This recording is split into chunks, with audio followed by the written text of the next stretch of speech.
कल की पुराण और गरुड़ पुराण में ऐसी बातें लिखी गई हैं जो आपके रोंगटे खड़े कर सकती हैं। कलयुग के अंत की दृष्टि केवल कल्पना करने से ही मनुष्य का मन भय और आश्चर्य से भर सकता है। यह युग इतना भयावह होगा कि यह आपके दिल को झकझोर कर रख देगा। लेकिन यह कोई काल्पनिक कहानी नहीं बल्कि हकीकत है।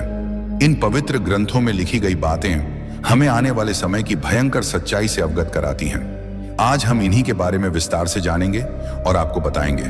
हमारा निवेदन है कि इस जानकारी को अंत तक पढ़ें और हमारे साथ बने रहें। कलयुग के अंत की कहानी को जानने से पहले आइए कुछ उन पहलुओं को समझते हैं जो सृष्टि के इस चक्र को समझने में महत्वपूर्ण हैं। सबसे पहले हम उस कहानी को जानेंगे जो इन ग्रंथों में वर्णित है। इसके बाद हम आपको वे सभी मनोरंजक और भयावह दृश्य बताएंगे जो कलयुग के अंत में घटित होंगे।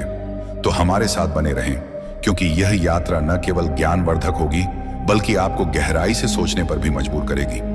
हिंदू शास्त्रों में कलयुग की आयु 4,32,000 वर्ष मानी गई है। यह विवरण भागवत पुराण, विष्णु पुराण, लिंग पुराण और गरुड़ पुराण में मिलता है। कलयुग की शुरुआत महाभारत युद्ध के बाद द्वापर युग के अंत में मानी जाती है।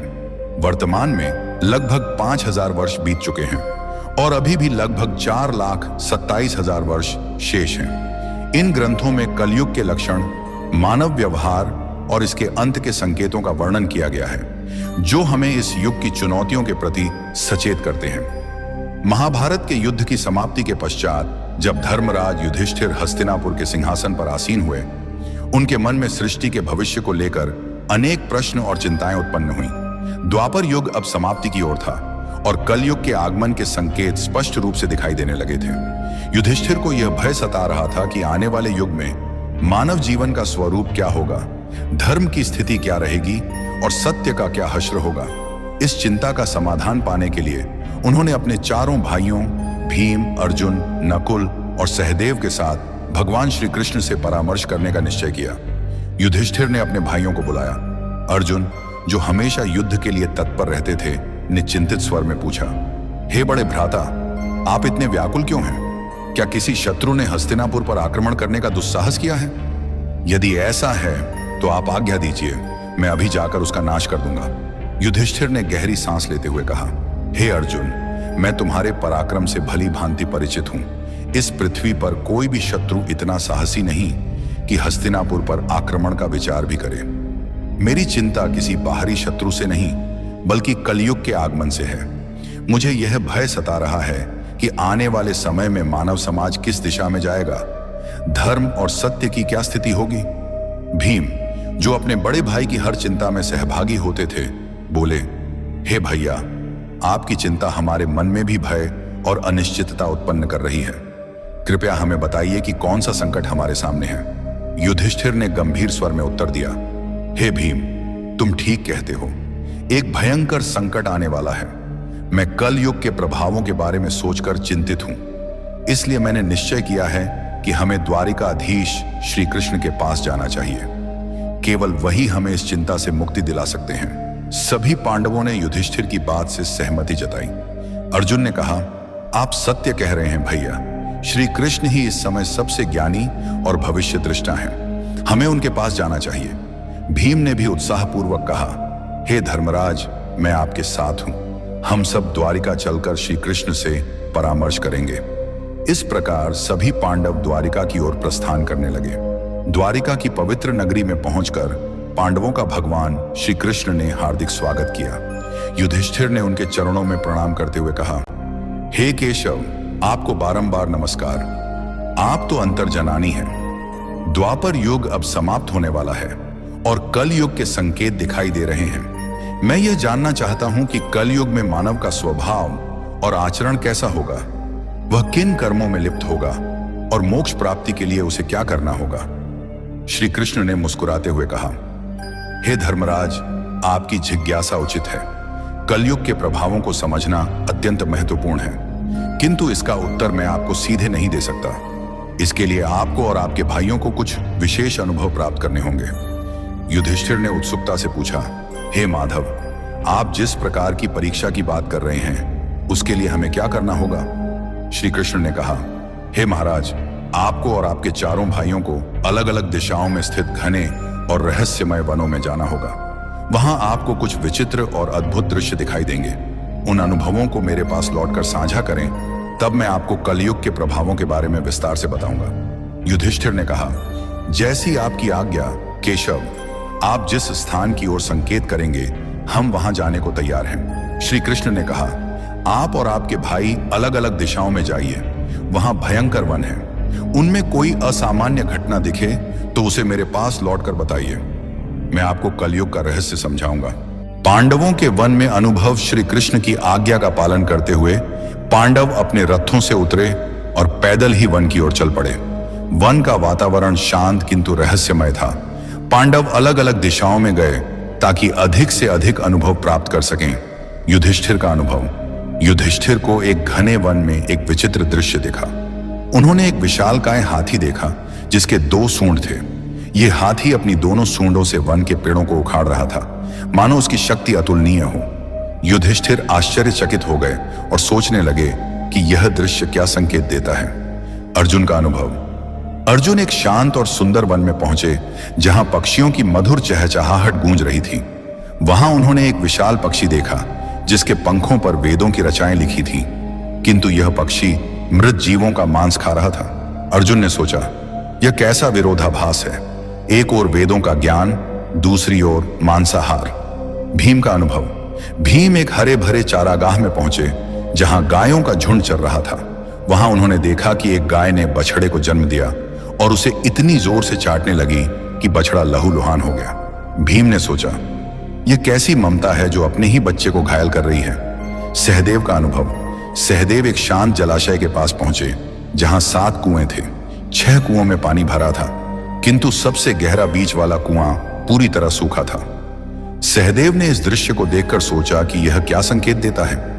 नकुल का अनुभव। नकुल एक पर्वतीय क्षेत्र में पहुंचे जहां ऊंचे ऊंचे पर्वतों पर हरे भरे वृक्ष थे। उन्होंने देखा कि एक विशाल शिला पहाड़ से लुढ़क रही थी जो अपने रास्ते में बड़े बड़े वृक्षों को उखाड़ रही थी, किंतु एक छोटे से पौधे के पास पहुंचते ही वह शिला रुक गई। नकुल इस दृश्य से स्तब्ध रह गए। श्री कृष्ण द्वारा अनुभवों का अर्थ शाम होते ही पांडव वन से लौटे और श्री कृष्ण के पास अपने अनुभव साझा करने पहुंचे। युधिष्ठिर का अनुभव। युधिष्ठिर ने कहा, हे प्रभु, मैंने 1-2 सूंडों वाला हाथी देखा। श्री कृष्ण ने मुस्कुराते हुए कहा, हे धर्मराज, यह दृश्य दर्शाता है कि कलयुग में शासक दोनों ओर से शोषण करेंगे। वे प्रजा से सेवा और भक्ति मांगेंगे, किंतु अपने स्वार्थ के लिए उनका दोहन करेंगे। दिखावे में वे धर्मी होंगे, किंतु अंदर से स्वार्थी। अर्जुन का अनुभव। अर्जुन ने बताया, प्रभु, मैंने एक पक्षी देखा जिसके पंखों पर वेदों की रचाएं थीं, किंतु वह मांस खा रहा था। श्री कृष्ण ने कहा, हे अर्जुन, कलयुग में विद्वान और पंडित कहलाने वाले लोग ज्ञान तो रखेंगे, किंतु उनका हृदय पवित्र नहीं होगा। वे धर्म और वेदों का उपयोग केवल धन कमाने के लिए करेंगे। भीम का अनुभव। भीम ने कहा, प्रभु, मैंने एक गाय को अपने बछड़े को इतना चाटते देखा कि वह घायल हो गया। श्री कृष्ण ने उत्तर दिया, हे भीम, कलयुग में माता पिता का अत्यधिक स्नेह बच्चों को आत्मनिर्भर बनने से रोकेगा। उनकी ममता बच्चों के लिए बाधा बन जाएगी। सहदेव का अनुभव। सहदेव ने बताया, प्रभु, मैंने 7 कुओं में से बीच का सबसे गहरा कुआं सूखा देखा। श्री कृष्ण ने कहा, हे सहदेव, कलयुग में लोग दिखावे में धनवान होंगे, किंतु अपने पड़ोसियों की भूख प्यास की परवाह नहीं करेंगे। स्वार्थ इस युग की पहचान होगा। नकुल का अनुभव। नकुल ने कहा, प्रभु, एक विशाल शिला बड़े बड़े वृक्षों को उखाड़ रही थी, किंतु एक छोटा पौधा उसे रोक देता है। श्री कृष्ण ने कहा, हे नकुल, कलयुग में धन और सत्ता मनुष्य के पतन को नहीं रोक पाएंगे, किंतु भगवान का नाम और सच्ची भक्ति जो एक छोटे पौधे के समान है उसे बचा सकती है। गरुड़ पुराण में एक प्रसंग में गरुड़ जी ने भगवान विष्णु से प्रश्न किया, हे प्रभु, 4 युगों सतयुग, त्रेता युग, द्वापर युग और कलयुग में कलयुग को सबसे भयावह क्यों माना जाता है? इसके अंत के क्या संकेत होंगे और यह युग कैसे समाप्त होगा? भगवान विष्णु ने उत्तर दिया, हे गरुड़, कलयुग में अधर्म, स्वार्थ और पाप का बोलबाला होगा, इसके अंत के समय कुछ विशेष संकेत प्रकट होंगे जो सृष्टि के विनाश की ओर इशारा करेंगे। आइए इन 5 प्रमुख संकेतों को एक एक करके विस्तार से समझते हैं। 1. मानव आयु का ह्रास। कल युग के अंत में मानव जीवन की आयु अत्यंत कम होकर मात्र 20 वर्ष रह जाएगी। लोग 12 वर्ष की आयु में ही वृद्धावस्था के लक्षण दिखाने लगेंगे। उनके बाल सफेद हो जाएंगे, चेहरों पर झुर्रियां पड़ जाएंगी और शरीर कमजोर व रोगग्रस्त हो जाएगा। यह शारीरिक पतन मानव की जीवन शैली और नैतिकता के ह्रास का परिणाम होगा। लोग अस्वास्थ्यकर भोजन, अनियमित दिनचर्या और तनावग्रस्त जीवन जीने के कारण शारीरिक और मानसिक रूप से कमजोर हो जाएंगे। स्त्रियां 8 से 9 वर्ष की अल्पायु में ही संतान को जन्म देने लगेंगी, लेकिन उनकी शारीरिक स्थिति इतनी कमजोर होगी कि वे बच्चों का पालन पोषण ठीक से नहीं कर पाएंगी। बच्चे कुपोषण और कमजोरी के शिकार होंगे, जिससे समाज में अस्वस्थ और कमजोर पीढ़ियां उत्पन्न होंगी। इस कारण पारिवारिक और सामाजिक संरचना पूरी तरह चरमरा जाएगी। लोग अपनी भौतिक आवश्यकताओं की पूर्ति में इतने व्यस्त रहेंगे कि परिवार और रिश्तों के प्रति उदासीन हो जाएंगे। यह संकेत कलयुग के उस दौर को दर्शाता है जहां मानव की शारीरिक और मानसिक शक्ति का पूर्ण ह्रास हो जाएगा। समाज में अव्यवस्था, अशांति और अराजकता का बोलबाला होगा। लोग एक दूसरे के प्रति प्रेम और विश्वास खो देंगे और स्वार्थ ही जीवन का आधार बन जाएगा। यह स्थिति हमें चेतावनी देती है कि शारीरिक और मानसिक स्वास्थ्य को बनाए रखने के लिए संतुलित जीवन शैली और नैतिकता का पालन आवश्यक है। 2. पतिव्रता स्त्रियों का लोभ। कलयुग के अंत में नैतिकता और धर्म का इतना ह्रास हो जाएगा कि पतिव्रता स्त्रियां लगभग लुप्त हो जाएंगी। एक स्त्री कई पुरुषों के साथ संबंध स्थापित करेगी, जो सामाजिक और नैतिक पतन का स्पष्ट संकेत होगा। लोग धार्मिक कार्यों जैसे पूजा पाठ, श्राद्ध, अंतिम संस्कार और विवाह जैसे संस्कारों को पूरी तरह त्याग देंगे। जल की कमी के कारण लोग स्नान करना बंद कर देंगे, जिससे शारीरिक और आध्यात्मिक शुद्धता नष्ट हो जाएगी।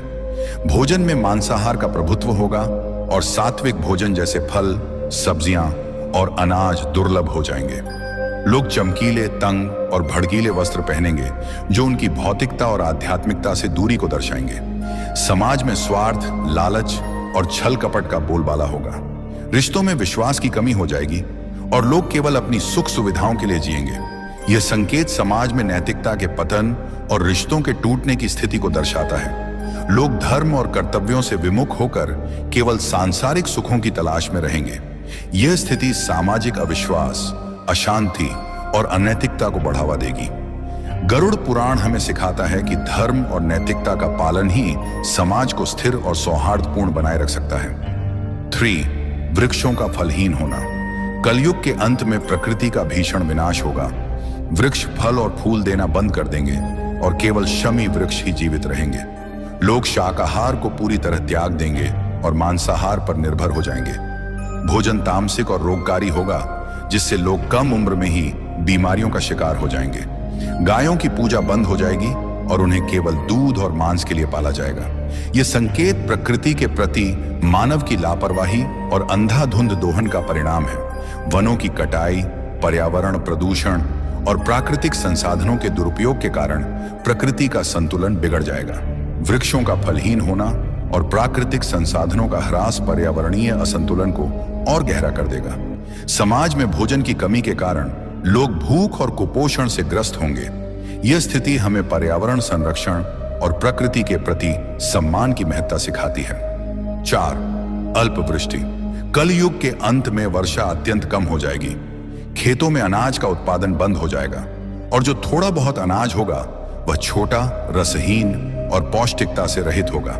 फलों में रस का अभाव हो जाएगा, जिससे लोग भूख और प्यास से तड़पने लगेंगे। केवल बकरियों का दूध ही उपलब्ध होगा, जो प्राकृतिक संसाधनों की कमी को दर्शाता है। यह स्थिति सामाजिक और आर्थिक संकट को और गहरा कर देगी। लोग जीवन की मूलभूत आवश्यकताओं जैसे भोजन और जल के लिए संघर्ष करेंगे। खेती और कृषि कार्य पूरी तरह ठप हो जाएंगे, जिससे समाज में भुखमरी, अशांति और हिंसा बढ़ेगी। यह संकेत पर्यावरणीय विनाश और मानव की लापरवाही का परिणाम है, जो हमें प्रकृति के संरक्षण और संतुलित जीवन की आवश्यकता की याद दिलाता है। कलयुग के अंत का सबसे भयावह संकेत होगा 7 सूर्यों का उदय। भगवान विष्णु सूर्य की किरणों में विराजमान होकर पृथ्वी का सारा जल सोख लेंगे। 7 सूर्यों की तीव्र गर्मी से संपूर्ण सृष्टि जलकर राख हो जाएगी। इसके बाद भगवान विष्णु रुद्र रूप में मेघ उत्पन्न करेंगे, जो 100 वर्षों तक निरंतर भयंकर वर्षा करेंगे। यह वर्षा सृष्टि को जलमग्न कर देगी और संपूर्ण संसार का अंत हो जाएगा। यह प्रलय सृष्टि के चक्र का एक हिस्सा है, जो संहार के बाद नई शुरुआत की ओर ले जाता है। जब पाप और अधर्म अपनी चरम सीमा पर पहुंच जाएंगे, तब सृष्टि का अंत अनिवार्य हो जाएगा। यह संकेत हमें सिखाता है कि सृष्टि का प्रत्येक चक्र एक नई शुरुआत का मार्ग प्रशस्त करता है, और धर्म का पालन ही हमें इस चक्र में सकारात्मक योगदान देने के लिए प्रेरित करता है। भगवान विष्णु ने गरुड़ जी से कहा, यह विनाश केवल अंत नहीं, बल्कि एक नई सृष्टि की शुरुआत है। जब यह सृष्टि नष्ट हो जाएगी, तब परमात्मा अपनी इच्छा से एक नई, शुद्ध और पवित्र सृष्टि की रचना करेंगे। इस नई सृष्टि में धर्म, सत्य और आध्यात्मिकता का पुनरुत्थान होगा। केवल वे जीव इस नई सृष्टि में स्थान पाएंगे जिन्होंने धर्म और सत्य का पालन किया होगा। यह संदेश हमें प्रेरित करता है कि कठिन परिस्थितियों में भी सच्चाई और धर्म का मार्ग अपनाकर हम अपने जीवन को सार्थक बना सकते हैं।